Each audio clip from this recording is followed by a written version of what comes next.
വർഷം 2017 ഒരു വേനലവധിക്കാലമാണ്. തിരുവനന്തപുരത്ത് മുഖ്യമന്ത്രിയുടെ ഔദ്യോഗിക വസതിയായ ക്ലിഫ് ഹൗസിന് സമീപമുള്ള ഒരു വീട്ടിൽ നിന്നും ഒരു പേടിപ്പെടുത്തുന്ന നിലവിളി ശബ്ദം ഉയർന്നു കേട്ടു. കേട്ടവരൊക്കെ തന്നെ ആദ്യമൊന്ന് വെട്ടിവിറച്ചുപോയി. അത്രത്തോളം ഭയാനകമായിരുന്നു ആ ശബ്ദം.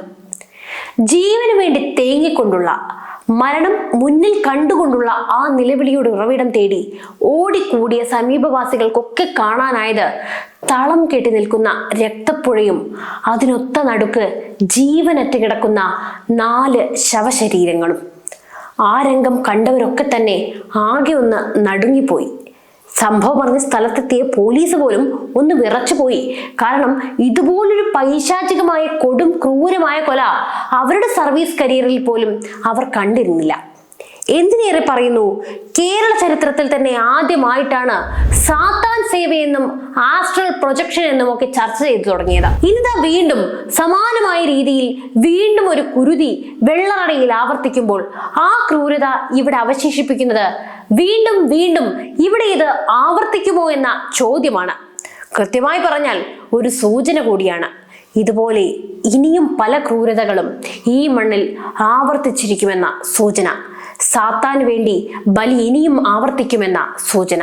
അന്ന് ആ ശബ്ദം കേട്ട് ഓടിക്കൂടിയ സമീപവാസികളെല്ലാം തന്നെ ഞെട്ടിത്തെറിച്ച് നിന്നുപോയിരുന്നു. രക്തം പോലും മരവിപ്പിക്കും വിധമായിരുന്നു ആ കാഴ്ച. ആ വീട്ടിൽ പൈശാചികമായി 4 പേർ കൊല്ലപ്പെട്ടിരിക്കുന്നു. കത്തിക്കരിഞ്ഞ നിലയിലായിരുന്നു ആ മൃതദേഹങ്ങളൊക്കെയും തന്നെ. എന്നാൽ ആ ക്രൂരമായ കൊലപാതകത്തെക്കാൾ കണ്ടു നിന്നവരുടെ എല്ലാം മനസ്സിൽ ആഴത്തിൽ പതിച്ചത്, അതിലേറെ നടുക്കം സൃഷ്ടിച്ചത്, മാതാപിതാക്കളെയും സഹോദരിയെയും ബന്ധുവിനെയും ഉൾപ്പെടെ 4 പേരെ കൊല ചെയ്തിട്ടും പോലീസ് കസ്റ്റഡിയിൽ പുഞ്ചിരിച്ചുകൊണ്ട് നിൽക്കുന്ന ആ യുവാവിന്റെ ചിത്രമാണ്. മലയാളികൾ മറക്കാൻ ബുദ്ധിമുട്ടുന്ന ആ ക്രൂരന്റെ പേരാണ് കേഡൽ ജിൻസൺ. 2017 ഏപ്രിൽ 8-നാണ് ക്ലിഫ് ഹൗസിന് സമീപത്തുള്ള ബെയിൻസ് കോമ്പൗണ്ടിലെ 117-ാം നമ്പർ വീട്ടിൽ പ്രൊഫസർ രാജ തങ്കം, ഭാര്യ ഡോക്ടർ ജീൻ പത്മ, മകൾ കരോലിൻ, ബന്ധു ലളിത എന്നിവരെ കൊല്ലപ്പെട്ട നിലയിൽ കണ്ടെത്തിയത്. പ്രതി കേഡൽ ജിൻസൺ രാജ മാതാപിതാക്കളെയും സഹോദരിയെയും ബന്ധുവിനെയും അതിദാരുണമായി കൊലപ്പെടുത്തി എന്നാണ് കേസ്. ജീനിന്റെയും കരോലിന്റെയും മൃതദേഹങ്ങൾ പൂർണ്ണമായും കത്തിയമർന്നിരുന്നു. ഇവരുടെ മരണകാരണം കണ്ടെത്താൻ പോലും കഴിഞ്ഞിട്ടില്ലത്രേ. രാജയുടെ ശരീരമാകട്ടെ ഭാഗികമായി കത്തിയിരുന്നു. ശരീരത്തിലെ 9 മുറിവുകളിൽ 7 തലയോട്ടിയിലാണ്. മഴ ഉപയോഗിച്ച് തലയിൽ ആഞ്ഞു വെട്ടിയാണ് രാജയെ കൊന്നത് എന്നാണ് പോലീസിന്റെ പ്രാഥമിക നിഗമനം. കൊലയ്ക്ക് ശേഷം മൃതദേഹങ്ങൾ സകലതും ഒരു പ്ലാസ്റ്റിക് ഷീറ്റിൽ വെച്ച് യാതൊരു മടിയും കൂടാതെ പ്രതി വെട്ടിനുറുക്കുക പോലും ചെയ്തു.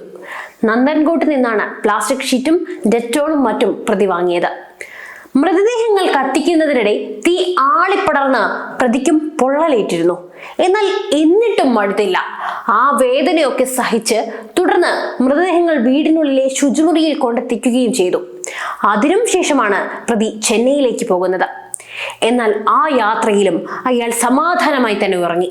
ചെന്നൈയിലെ ഹോട്ടലിൽ നിന്നും പ്രതിയെ പിടികൂടുമ്പോൾ പൊള്ളലേറ്റ 31 പാടുകൾ ശരീരത്തിൽ ഉണ്ടായിരുന്നുവെന്ന് ഫോറൻസിക് വിദഗ്ധ അക്ഷരവീണ കോടതിയിൽ അറിയിച്ചിരുന്നു.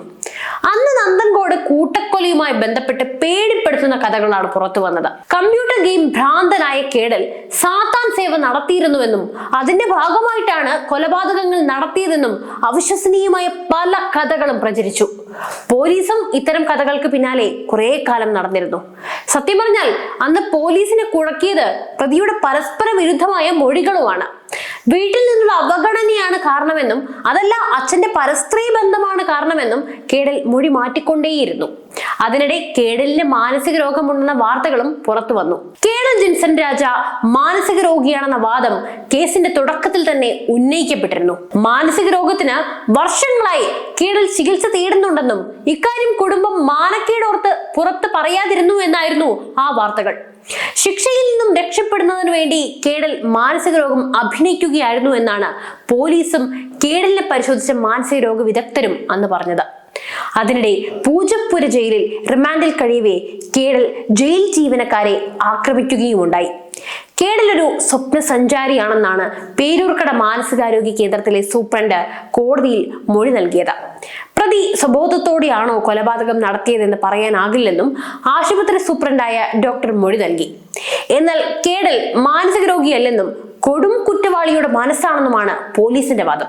എന്നാൽ ഇപ്പോൾ കേഡലിന് മാനസിക പ്രശ്നങ്ങൾ ഉണ്ടെന്ന് ഉറപ്പായിരിക്കുകയാണ്. സെൻട്രൽ ജയിലിൽ ഡോക്ടറുടെ പരിശോധനയ്ക്ക് ശേഷം മാനസിക നിലയിൽ പ്രശ്നമുണ്ടെന്ന് കണ്ടെത്തിയതിനെ തുടർന്ന് കേഡലിനെ ഇപ്പോൾ ഊളംപാറ മാനസികാരോഗ്യ കേന്ദ്രത്തിൽ പ്രവേശിപ്പിച്ചിരിക്കുകയാണ്. ജയിലിലുള്ളപ്പോഴും കേഡലിനെ കുറിച്ച് വിചിത്രമായ വാർത്തകളാണ് പുറത്തു വന്നത്. ജയിൽ ജീവനക്കാരെ കേഡൽ ആക്രമിച്ചതും സാത്താൻ സേവയുമായി ബന്ധിപ്പിച്ച വാർത്തകൾ പുറത്തു വന്നിരുന്നു. ജയിലിൽ വെച്ച് കേഡൽ ആത്മാവിനോട് സംസാരിക്കുന്നു എന്നൊക്കെയായിരുന്നു പ്രചരണങ്ങൾ. അന്ന് ഉദ്യോഗസ്ഥന്റെ കഴുത്തിന് പിടിച്ച് ഞെരിക്കുകയായിരുന്നു കേഡൽ. ജയിലിലെ മറ്റുദ്യോഗസ്ഥരും സഹതടവുകാരും ചേർന്നാണ് കേഡലിന്റെ ആക്രമണത്തിൽ നിന്ന് ഇരയായ ഉദ്യോഗസ്ഥനെ ജീവൻ രക്ഷിച്ചത്. ജയിൽ ഉദ്യോഗസ്ഥനെ ആക്രമിക്കാൻ കേഡൽ പറഞ്ഞ കാരണം വിചിത്രവുമാണ്. താൻ ഉപബോധ മനസ്സിൽ മറ്റാരോടോ സംസാരിച്ചുവെന്നും തുടർന്നാണ് ഉദ്യോഗസ്ഥന്റെ കഴുത്തു പിടിച്ച് ഞെരിച്ചതെന്നുമാണ് കേഡൽ പറഞ്ഞത്. കൊലപാതകം നടത്തിയതും ഇത്തരത്തിലാണെന്ന് കേഡൽ നേരത്തെ മൊഴി നൽകിയിരുന്നു. അതിനിടെ ജയിലിൽ വെച്ച് ഭക്ഷണം തൊണ്ടയിൽ കുടുങ്ങി കേഡൽ ഗുരുതരാവസ്ഥയിൽ ചികിത്സയിലുമായി. എന്തായാലും ഇന്നും ഈ നടക്കുന്ന കൂട്ടക്കൊലയുടെ വിചാരണ തുടർന്നുകൊണ്ടേയിരിക്കുകയാണ്. ഇന്നും യാതൊരു കൂസലുമില്ലാതെ അയാൾ ചിരിക്കുന്ന മുഖവുമായി കോടതിയിലേക്ക് എത്തുന്നു. എന്നാൽ ഈ 8 വർഷങ്ങൾക്കിപ്പുറവും സമാനമായ രീതിയിൽ സാത്താൻ സേവ എന്ന പേരിൽ വീണ്ടും ഒരു ക്രൈം ആവർത്തിക്കുകയാണ് വെള്ളറടയിൽ. അതിന്റെ തുടർക്കഥയാണെന്ന് പോലും പലരും പറയുമ്പോൾ ഇതിന് പിന്നിലെ സത്യം എന്താണ്? നിങ്ങൾ തന്നെ പറയൂ.